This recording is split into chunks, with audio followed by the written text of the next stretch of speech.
안녕하세요. 멤버십 가입 그리고 구독, 좋아요 정말 감사합니다.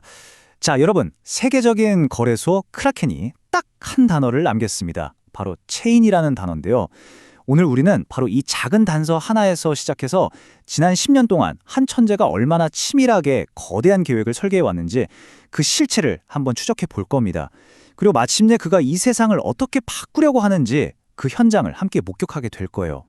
네, 맞습니다. 수많은 파이오니어분들의 그 길고 때로는 정말 고통스러웠던 기다림의 여정이 드디어 끝나가고 있습니다. 마침내 새로운 시대가 열리고 있다는 걸 오늘 우리는 여러 가지 확실한 증거들을 통해서 확인하게 될 겁니다. 오늘 우리가 함께 따라가 볼 거대한 설계도의 지도입니다. 먼저 모든 것의 시작점인 크라켄의 코드를 해석하고 이걸 설계한 사람의 10년짜리 계획과 그 배후에 있는 보이지 않는 네트워크의 증언을 따라가 볼 거예요. 그리고 이 모든 조각들이 어떻게 탈중앙화 뇌라는 하나의 그림으로 완성되는지, 마지막으로 모든 증거가 가리키고 있는 단 하나의 시점, 바로 3월의 의미까지 깊숙이 파헤쳐 보겠습니다. 자, 그럼 첫 번째 단서부터 바로 시작하죠. 모든 이야기의 시작은 바로 여기입니다. 세계에서 가장 엄격한 규제를 준수하기로 유명한 거래소 중 하나, 바로 크라켄이죠. 그들이 파이 네트워크를 과연 어떻게 분류했는지, 그들이 남긴 단 하나의 코드, 체인이라는 이 단어에서 모든 것이 시작됩니다. 여러분, 이게 그냥 단순한 용어의 차이라고 생각하시면 절대 안 됩니다. 거래소의 엔지니어링 팀에게 토큰이냐 체인이냐는요, 완전히 다른 차원의 작업이에요. 여기에는 기술적으로 그리고 전략적으로 우리가 상상하는 것 이상의 어마어마한 의미가 담겨 있습니다. 과연 그 진짜 의미는 뭘까요? 자, 이 비교를 한번 보세요. 이게 정말 재밌습니다. 토큰은 뭐냐? 말 그대로 남의 집에 얹혀 사는 세입자 같은 거예요. 그러니까 이미 있는 이더리움이나 솔라나 같은 블록체인 위에 그냥 앱처럼 올라가는 거죠. 기술적으로도 통합이 비교적 간단해요. 그런데 체인은요? 이건 차원이 다른 이야기입니다. 이건 그냥 독립국가를 세운 주권자나 마찬가지예요. 스스로 법도 만들고 경제 시스템도 갖춘 거죠. 당연히 독자적인 메인넷을 가진 네이티브 코인 진짜 배기들만 이 체인이라는 이름을 얻을 수 있는 겁니다. 자, 이 모든 걸 종합해보면 결론은 딱 하나로 나옵니다. 크라켄이 파이를 체인으로 분류했다는 건요, 그냥 우리 파이 상장할까? 이 정도 수준이 아니라는 겁니다. 이미 파이 네트워크의 노드를 다 분석해서 자신들의 시스템의 메인넷을 직접 이식하는, 즉 통합 작업을 진행 중이라는 아주 명백한 증거인 거죠. 이건 단순한 관심 표명이 아니에요. 엄청난 시간과 비용이 들어가는 고비용 신호이고, 외부에서 봤을 때 파이의 오픈 메인넷이 기술적으로 거의 완성 단계에 이르렀구나 라고 말해주는 가장 강력한 증언인 셈입니다. 아니, 그러면 이렇게 거대한 기술적 통합을 가능하게 만든 설계자는 대체 누구일까요? 그리고 그는 대체 어떤 미래를 그리고 있었던 걸까요? 이제 우리는 이 설계자의 흔적을 따라서 무려 10년 전으로 거슬러 올라가 그의 설계도를 한번 추적해 보겠습니다. 바로 파이 네트워크의 창립자 니콜라스 코칼리스 박사입니다. 스탠포드에서 컴퓨터과학 박사 학위를 받았고 실리콘밸리 최고의 인큐베이터 중 하나로 꼽히는 스타트엑스의 공동 창립자이자 최고 기술 책임자, 즉 CTO였죠. 그의 프로필은 정말 화려하지만요, 진짜 단서는 이런 공식적인 이력이 아니라 그가 소셜미디어에서 단 수십 명만 팔로우하면서 대체 무엇을 주목하고 있는지 거기에 숨어 있습니다. 한번 생각해 보세요. 5천만 명의 유저를 가진 프로젝트의 수장인데 팔로우하는 계정이 단 수십 개뿐입니다. 이 목록은 개인적인 취향이 아니라 파이 생태계 확장을 위한 공적인 관심사의 집약체라고 봐야겠죠. 크라켄, 코인베이스 같은 최상의 거래소들, 그리고 기술적인 뿌리가 되는 스텔라, 또 스탠포드 인맥들. 여기까지는 다들 예상 가능한 목록입니다. 하지만 이 중에서 가장 의아하고 그리고 오늘 이야기에서 가장 중요한 이름이 하나 있습니다. 바로 아마존 메커니컬 터크입니다. 바로 이 질문이 오늘 우리가 풀어야 할 가장 큰 수수께끼입니다. 전 세계적인 결제 시스템을 꿈꾸는 사람이 왜 10년도 더 된 아마존에 어떻게 보면 좀 구식인 크라우드 소싱 플랫폼을, 그것도 X 계정을 처음 만들 때부터 지금까지 계속해서 팔로우하고 있는 걸까요? 이 질문의 답을 찾으려면요, 우리는 실리콘밸리의 더 깊은 곳으로, 공식 발표나 기사에는 절대 나오지 않는, 보이지 않는 네트워크의 중심으로 들어가 봐야만 합니다. 니콜라스 박사의 이 거대한 설계도를 온전히 이해하려면 그가 속한 거대한 인맥, 실리콘밸리를 움직이는 보이지 않는 손이라고 불리는 바로 스탠포드 마피아라는 네트워크가 대체 어떻게 작동하는지를 알아야만 합니다. 그리고 정말 운이 좋게도 그 네트워크의 핵심 인물이 직접 그 작동 방식을 우리에게 증언해줬습니다. 바로 AI 분야의 살아있는 전설이죠. 앤드류 응 교수입니다. 스탠퍼드 인공지능 연구소 소장이었고 구글 브레인과 온라인 교육 플랫폼 코세라의 공동 창립자, 그리고 현재는 아마존의 이사회 멤버입니다. 니콜라스 박사와 완벽하게 겹치는 스탠퍼드 네트워크의 핵심 인물인 그가 진짜 혁신이 어디서 시작되는지 직접 고백을 했습니다. 바로 이 말입니다. 진짜 핵심 기술과 표준은 논문이나 기사가 나오기 훨씬 전에 우리끼리의 비공개 네트워크, 그냥 전화 한 통으로 결정된다. 이게 무슨 뜻이겠어요? 다시 말해서 앤드류 웡은 진짜 혁신이라는 게 대중에게 공개되기 한참 전에 소수의 핵심 인물들, 즉 스탠포드 마피아 내부에서 이미 다 결정되고 공유된다고 시인한 겁니다. 우리가 뉴스로 접하는 정보는 그저 지식의 부스러기일 뿐이라는 거죠. 이게 바로 그들이 세상을 움직이는 방식입니다. 공식 발표 전에 기술 표준을 미리 맞추는 연결 조직이 존재하고요. 논문으로 나오기 전에 가장 최신 정보, 블리딩 엣지라고 하죠. 이게 그들 사이에서만 공유됩니다.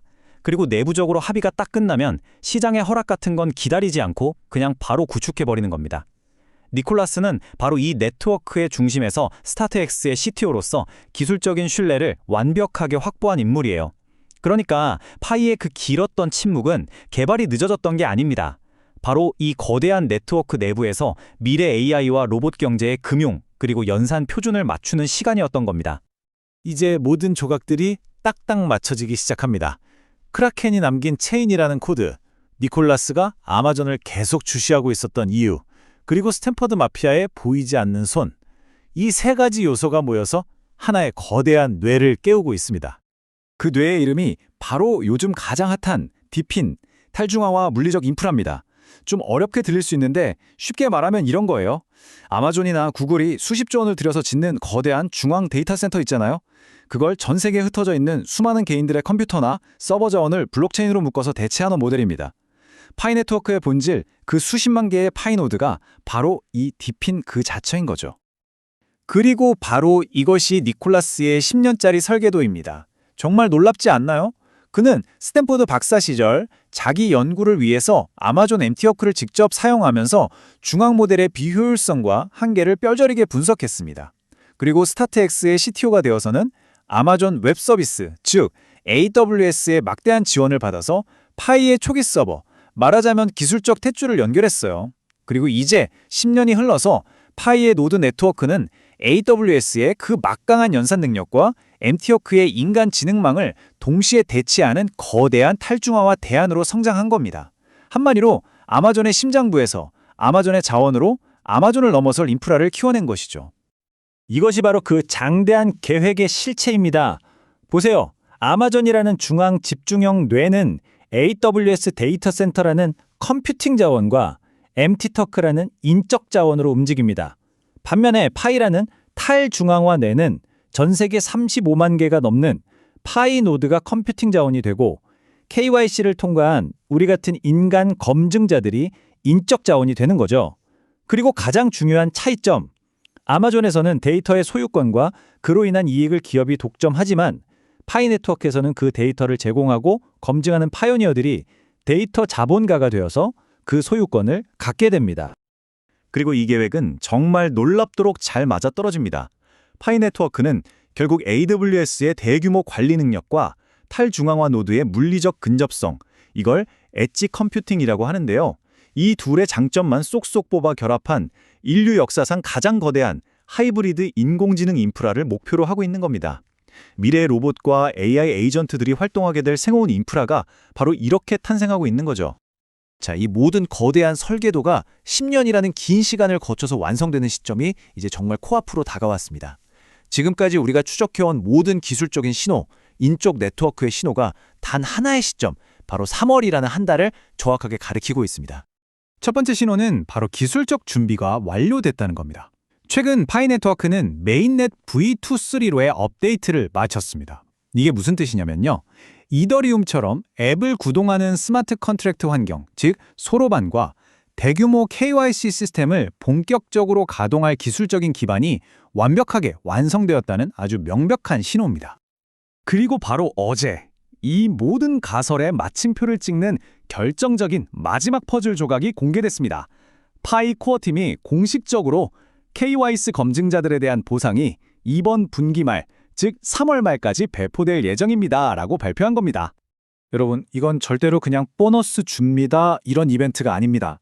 이건 수백만 명의 검증자들에게 코인을 실시간으로 분배하는 블록체인 역사상 전례가 없었던 규모의 대규모 온체인 트랜잭션 스트레스 테스트입니다.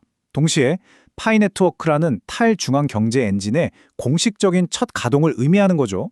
그리고 이것이야말로 크라켄 같은 대형 거래소들이 애타게 기다려온 이 체인이 정말 안정적인가를 증명하는 마지막 관문인 겁니다.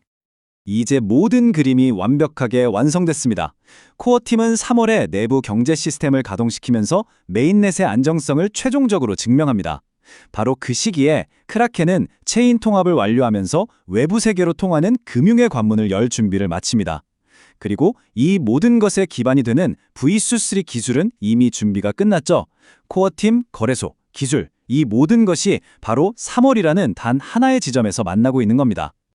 지난 10년간의 그 치밀했던 설계, 스탠퍼드 마피아라는 보이지 않는 네트워크의 지원, 그리고 전 세계 수천만 파이오니어들의 믿음과 기여가 만들어낸 새로운 인프라, 아마존의 심장에서 아마존의 자원으로 자라난 이 거대한 탈중앙화 뇌가 마침내 바로 이 3월에 깨어날 모든 준비를 마쳤습니다. 오늘 설명은 여기까지입니다. 감사합니다.